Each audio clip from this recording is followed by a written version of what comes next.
Le Sahara occidental, pour vous donner une idée à peu près, c'est 300 000 Sahraouis qui vivent en territoire occupé, mais qui vivent aussi dans le sud de l'Algérie. En 1974, ils étaient 74 000. Le territoire du Sahara occidental, pour vous donner à nouveau une idée, c'est à peu près la taille de la France. D'une manière générale, et ça explique le fait de l'occupation marocaine, le Sahara occidental est un territoire très riche en ressources naturelles. Il a parmi les réserves de phosphate les plus importantes au monde. Il a les eaux les plus poissonneuses d'Afrique. C'est pour ça que c'est très intéressant pour les Européens d'aller y pêcher. Et ensuite, il a du pétrole au large de ses côtes.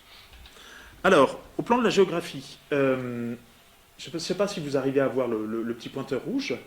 Ici, là, ah, oui, c'est bon. Alors ici, là-haut, c'est Tindouf. Tindouf, ce sont là que sont installés les camps de réfugiés sahraouis qui ont dû fuir au moment de l'invasion du Sahara occidental par le Maroc et la Mauritanie. Et c'est là aussi que le Front Polisario a son siège. Un petit peu plus bas, vous avez l'Ayoun. Alors l'Ayoun, c'était l'ancienne capitale administrative au moment de la colonisation espagnole. Et maintenant, c'est un port de pêche très important. Et c'est aussi un port, je dirais, d'affaires générales, puisque c'est là-bas que prennent place les exportations de phosphate et de pétrole. Au-dessous, vous avez Boujdour, qui est aussi un port de pêche. Et un petit peu plus bas dans le sud, vous avez Darla et sa baie. Alors, à Darla, c'est un lieu de pêche très important. C'est aussi un haut lieu du kitesurf à cause de son exposition au vent. Et donc, pas plus tard que cette semaine, vous aviez un article dans Le Monde qui expliquait ces gens qui vont faire du kitesurf en territoire occupé sahraoui. Je vous recommande sa lecture, elle est très intéressante. Et ensuite, c'est un haut lieu pour l'agriculture et l'aquaculture, puisque à Darla, il y a énormément de plantations de légumes, de tomates, de melons. Et il y a aussi de l'ostréiculture, puisqu'on fait des huîtres à Darla qui sont ensuite exportées vers l'Union européenne. Au travers ici, là, cette ligne rouge que vous voyez, c'est un mur de sable qu'on appelle le Berne. Alors ce mur, il fait 2700 km de long et c'est l'un des murs les plus longs au monde après la muraille de Chine. Il a été construit dans les années 90 parce que les Sahraouis utilisaient une technique de guérilla qui mettait en difficulté l'armée marocaine et donc pour bloquer les attaques sahraouis, le Royaume du Maroc a construit ce mur par étapes avec le financement avec l'aide des États-Unis et de la France. Voilà, donc là vous avez des images du mur pour voir un petit peu comment il est structuré.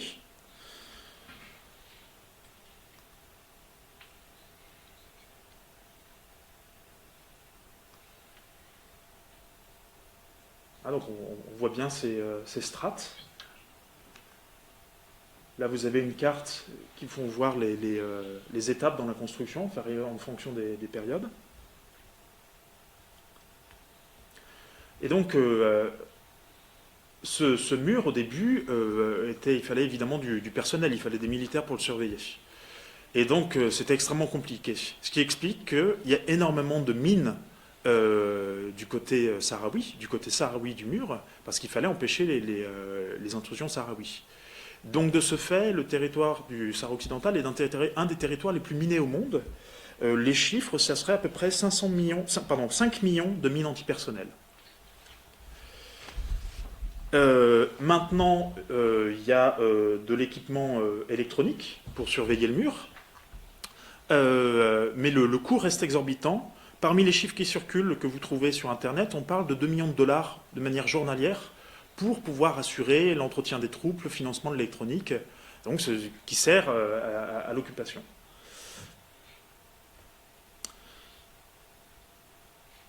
Alors,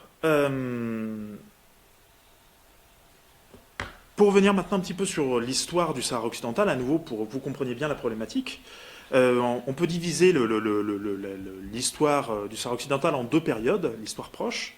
Une première qui va finalement de 1900 à 1975, et puis ensuite 1975 à nos jours. Alors avant 1975, il faut commencer d'abord par la prise du territoire par les Espagnols, qui s'inscrit dans le cadre de la conférence de Berlin, donc où les puissances coloniales se partagent l'Afrique. Et le bout dont hérite l'Espagne, c'est le Sahara espagnol. À cette époque-là, les puissances coloniales ont des relations, et notamment le Maroc qui se trouvait sous protectorat français, donc assimilable à une colonie française. Le territoire du Maroc et le territoire du Sahara occidental sont délimités dès 1900 par des conventions de frontières qui sont toujours en vigueur, conclues entre les deux puissances coloniales d'alors, qui étaient la France et l'Espagne. En 1966, l'Assemblée générale des Nations unies reconnaît le droit à l'autodétermination du peuple sahraoui. Et donc à partir de ce moment-là, c'est très important, le Sahara occidental devient ce qu'on appelle au plan du droit international un territoire non autonome. C'est-à-dire que c'est un territoire qui cesse de relever de la souveraineté de l'Espagne. Au plan du droit international, l'Espagne devient puissance administrante, donc elle a une responsabilité à l'égard du territoire, à l'égard de sa population, mais par exemple, elle ne peut plus disposer du territoire, donc elle ne peut pas en donner un bout aux voisins. Elle peut, si elle exploite les ressources naturelles, elle doit le faire en concertation avec le peuple du territoire colonisé. Et surtout, l'Espagne doit organiser le référendum d'autodétermination pour que le peuple du Sahara occidental choisisse, soit de son rattachement à l'Espagne, soit une espèce de statut d'État associé, soit enfin l'indépendance.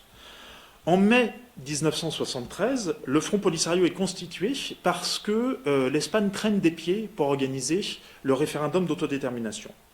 Finalement, en 1974, l'Espagne annonce publiquement qu'elle organisera le référendum d'autodétermination au premier semestre de l'année 1975.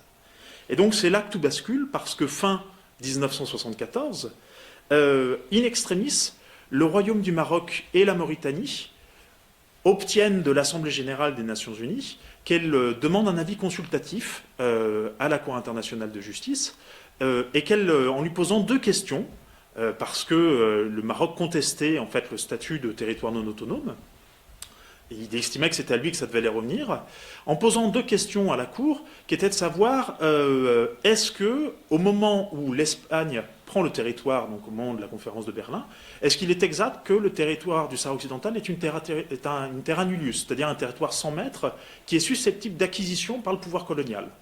Première question. Deuxième question, quelle est la nature juridique des liens qui existent entre le Maroc et la Mauritanie? C'est-à-dire, est-ce qu'on arrive à trouver des traces d'une souveraineté marocaine, d'une souveraineté mauritanienne sur le territoire du Sahara occidental qui justifierait que finalement on renonce au processus d'autodétermination? Alors, en octobre 1975, la Cour internationale de justice rend son avis et elle dit, effectivement, au moment de la colonisation espagnole, le Sahara occidental n'était pas une terra nullius. Sur le deuxième point, elle dit, pour autant, s'il existe des liens juridiques entre le Maroc d'une part et entre la Mauritanie d'autre part, ces liens juridiques ne sont pas suffisants pour caractériser une souveraineté territoriale. C'est-à-dire que, comme si vous voulez, le Luxembourg a une certaine proximité avec l'Allemagne, une certaine proximité avec la France, pour autant, cette proximité-là, elle ne caractérise pas une souveraineté allemande ou une souveraineté française sur le Luxembourg. Pour le Sahara occidental, c'est la même chose. Ces liens existent, mais ces liens ne caractérisent pas la souveraineté. Donc, la conclusion de la Cour est très très claire à partir de ce moment-là. Le processus d'autodétermination, le Sahara n'est pas un territoire marocain, il n'est pas un territoire mauritanien, et le processus d'autodétermination qui avait été initié par l'Espagne doit reprendre, et on doit consulter les Sahraouis pour leur demander ce qu'ils veulent. Toutefois, au lendemain de l'avis de la Cour internationale de justice, contre toute attente, le Maroc, qui va devant le juge et qui perd tout, annonce que tout le monde a reconnu sa souveraineté sur le territoire du Sahara occidental. Et donc c'est à ce moment-là que Hassan II prononce son célèbre discours, qui est le discours de la Marche verte, où il explique en substance que la notion de souveraineté, c'est une notion colonialiste, que la Cour a reconnu des liens d'allégeance entre le Maroc et le Sahara occidental, et qu'au sens du droit public musulman, ces liens d'allégeance sont suffisants pour caractériser l'appartenance du Sahara au Maroc. Donc, si vous voulez, c'est invoquer une espèce de théorie des grands espaces, ou une théorie de droit naturel pour récupérer un territoire qui, en droit, n'appartient pas au Maroc. Et donc, dans le cadre de discours sur la marche verte dans lequel il expose sa technique juridique, qui est vraiment une falsification historique complète, il expose qu'il demande au peuple marocain de marcher sur le Sahara occidental pour récupérer son territoire, ses provinces du Sud, le territoire du Sahara. Et donc le 5 novembre 1975, malgré les appels du Conseil de sécurité, stopper la marche, vous avez 350 000 Marocains qui franchissent la frontière avec le Sahara occidental et qui s'établissent au Sahara. Ici commence la seconde période pour le Sahara occidental, qui est donc la période qui va de 1975 à nos jours. Alors au début, l'Espagne dit je vais défendre le Sahara occidental, je vais défendre ma colonie, et donc je vais exercer mon droit à la légitime défense si le Maroc vient et franchit la frontière. Et puis finalement, au dernier moment, il abandonne le Sahara occidental, il abandonne son peuple, et il laisse le Maroc passer la frontière. Et en novembre 1975, l'Espagne, la Mauritanie et le Maroc adoptent ce qu'on appelle la déclaration tripartite de Madrid, où l'Espagne, alors qu'elle n'en a pas la compétence, décide de transférer sa qualité de puissance administrante au Maroc, à la Mauritanie, pour que ce soit le Maroc et la Mauritanie qui exercent les fonctions et qui décolonisent le territoire du Sahara occidental. Si je devais prendre une image, toute proportion gardée, les accords de Madrid, ce sont un peu les accords de Munich appliqués au territoire du Sahara occidental. C'est-à-dire des souverains étrangers qui décident, dans le déni des droits du peuple, de s'accaparer un territoire qui ne leur appartient pas. Et donc, sur la base des accords tripartites, l'Espagne se retire, le Maroc, la Mauritanie investissent le territoire, le Maroc en récupère les 2/3, la Mauritanie en récupère 1/3, et ils annexent juridiquement les portions qu'ils récupèrent. Donc à partir de ce moment, il est très clair qu'il n'est plus du tout question de décoloniser le Sahara occidental, qu'il n'est plus question que le peuple sahraoui exerce son droit à l'autodétermination.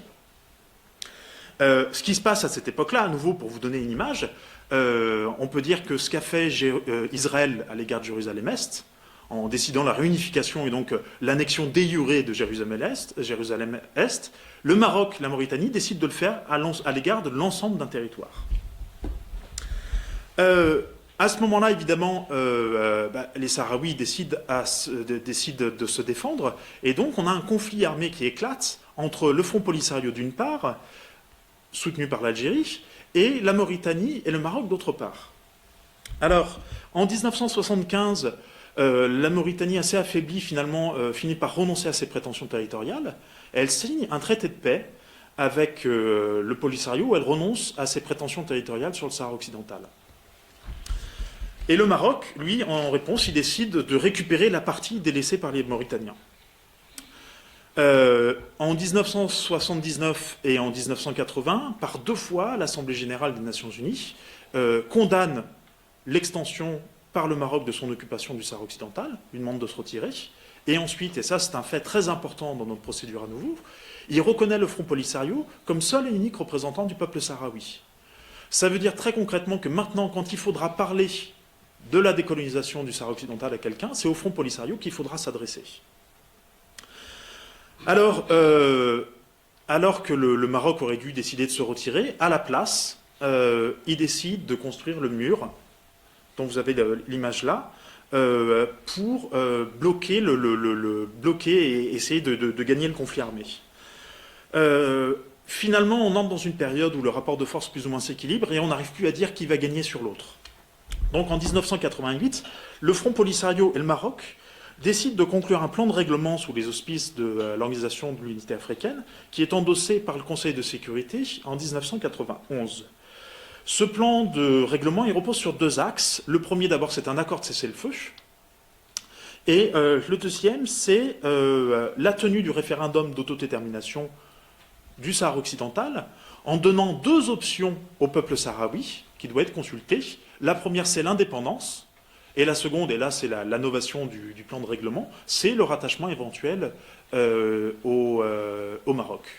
Mais donc à partir de ce moment-là, c'est-à-dire ce qu'on sait déjà au moment où les Nations Unies interviennent, ce qui est confirmé par la Cour internationale de justice, et ensuite ce qui ressort encore du plan de règlement, c'est qu'il faut une consultation du peuple sahraoui, qui doit exercer son droit à l'autodétermination par voie de référendum, pour qu'il décide par lui-même s'il veut le rattachement au territoire du Maroc ou s'il veut l'indépendance. Alors, où on en est depuis? Eh bien, écoutez, pas grand-chose, parce que quand le Maroc a compris que s'il organisait le référendum de détermination, il perdait, il a décidé de tout bloquer. Et donc, dans les années 2000, il y avait tout un processus d'authentification. On a monté des commissions entre les Sahraouis et les Marocains pour déterminer qui aurait le droit de voter, de participer au référendum d'autodétermination. Et donc, quand le Royaume du Maroc a vu que ça allait tourner court, il a décidé de cesser de participer au processus et de renforcer son occupation. Et c'est là que l'exploitation des ressources naturelles devient importante. Alors, à la place du référendum d'autodétermination, ce qu'il propose maintenant, c'est un plan d'autonomie du Sahara à l'intérieur de la souveraineté marocaine. Ce plan, qui est contraire au droit international, parce qu'il revient à avaliser l'annexion complètement illégale qui était faite par le Maroc, est soutenu par quelques puissances européennes, notamment par la France au Conseil de sécurité, et ensuite il est rejeté par d'autres. Et le Polisario, pour lui, s'y oppose. Et des fois, je veux dire, dans la presse, quand je lis par exemple les RFI, je m'amuse, parce que quand le secrétaire général, le nouveau secrétaire général du Front Polisario a été élu, les journalistes des RFI en disant, oh là là, celui-ci est pas commode, il est partisan de la ligne dure, l'autodétermination. Et la ligne dure, c'est pas c'est simplement le respect du droit. Donc l'autodétermination du Sahara occidental, comme il est convenu, c'est pas du tout la ligne dure. Et donc le Polisario, lui, s'oppose au plan de règlement et il veut qu'il y ait une consultation qui soit organisée. Simplement, son principal problème dans cette perspective-là, c'est que le Maroc est capable d'asseoir son occupation parce qu'il tient le développement économique et il implique les États tiers et l'Union européenne dans son occupation et il leur permet d'une certaine manière d'avaliser sa souveraineté sur le territoire du Sahara. Son objectif, très clairement, c'est en fait de rendre l'annexion complètement irréversible et que les Sahraouis finissent par renoncer. Alors, pour vous dire un petit peu deux mots maintenant sous le Sahara marocain, ce que le Royaume du Maroc appelle les provinces du Sud. Voilà, alors ça c'est le territoire du Maroc du point de vue marocain. Et donc, très clairement, vous voyez qu'ici, là, il y a un problème, parce qu'il y a une frontière qui a disparu, et que cette portion de territoire-là, qui constitue le territoire du Sahara occidental au plan du droit international, est, du point de vue du droit interne marocain, un territoire marocain. C'est-à-dire que toutes les opérations quotidiennes sont faites en application de la loi marocaine. Quand il y a des affaires qui sont faites, quand il y a des autorisations à obtenir, elles sont obtenues de la part des autorités marocaines, des autorités préfectorales. Et si on compare par exemple avec la situation de la Palestine, les territoires occupés sont gérés, les relations avec les territoires occupés sont gérées par l'intermédiaire du ministère de la Défense et du ministère des Affaires étrangères. Au Sahara occidental, la compétence revient au ministère de l'Intérieur du Maroc. Donc c'est le fait de l'annexion le plus totale.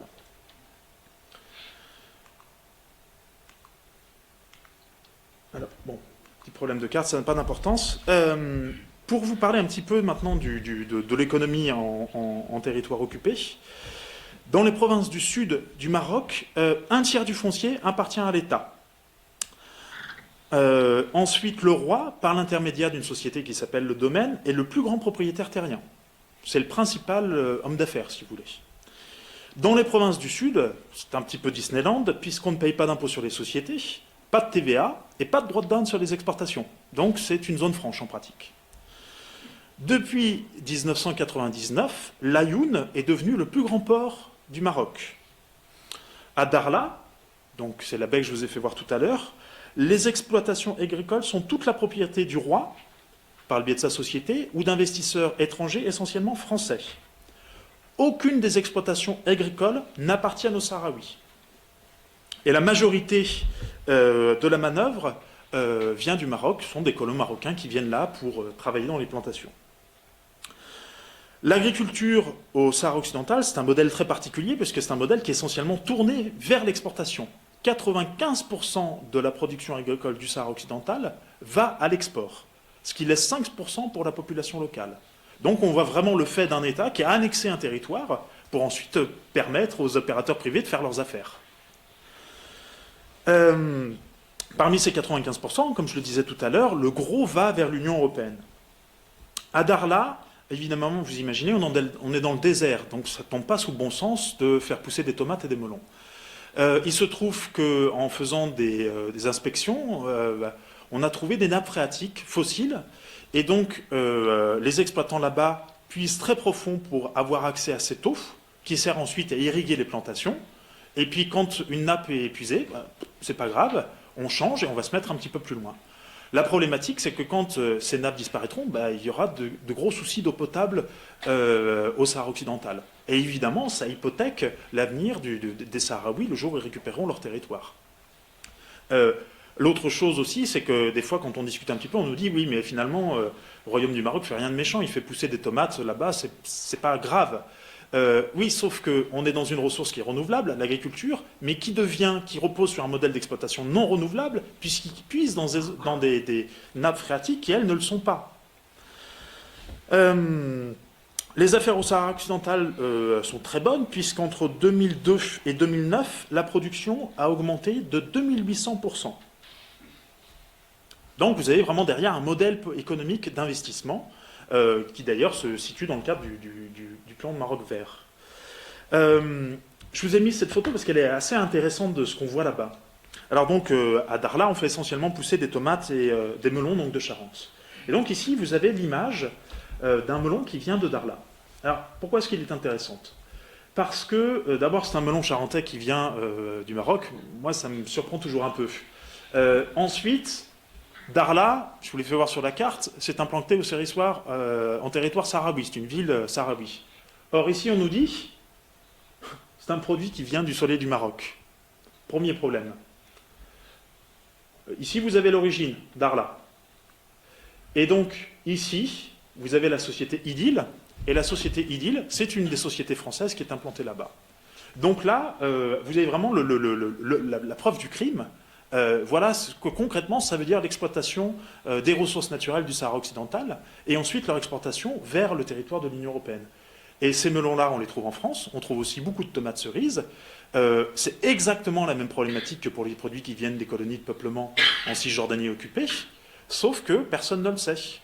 Donc, les opérateurs économiques peuvent continuer à faire leurs petites affaires. Alors, ici, vous avez un exemple d'exploitation sur place, pour que vous voyez un petit peu à quoi ça ressemble.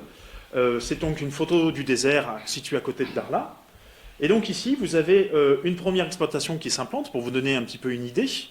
Donc ce sont de la culture sous serre, où on donne des nutriments aux tomates pour les faire pousser. Et donc, on fait des grandes exploitations comme ça, et puis quand il n'y a plus d'eau, eh ben, on déplace l'exploitation. Et donc, ça, je peux vous donner des tas d'exemples. Et donc, ces documents-là, ces photos satellites-là ont été produites devant la Cour et elles ont fait un certain effet.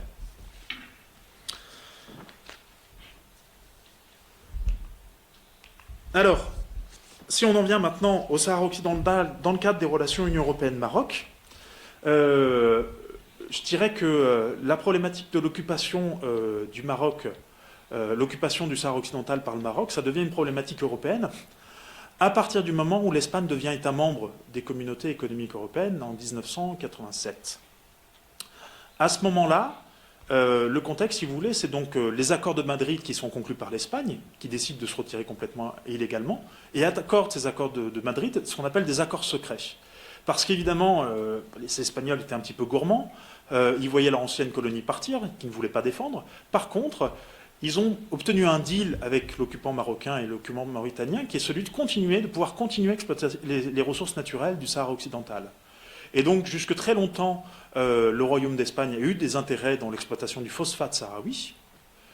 Et encore aujourd'hui, le Royaume d'Espagne pêche dans les eaux du Sahara occidental.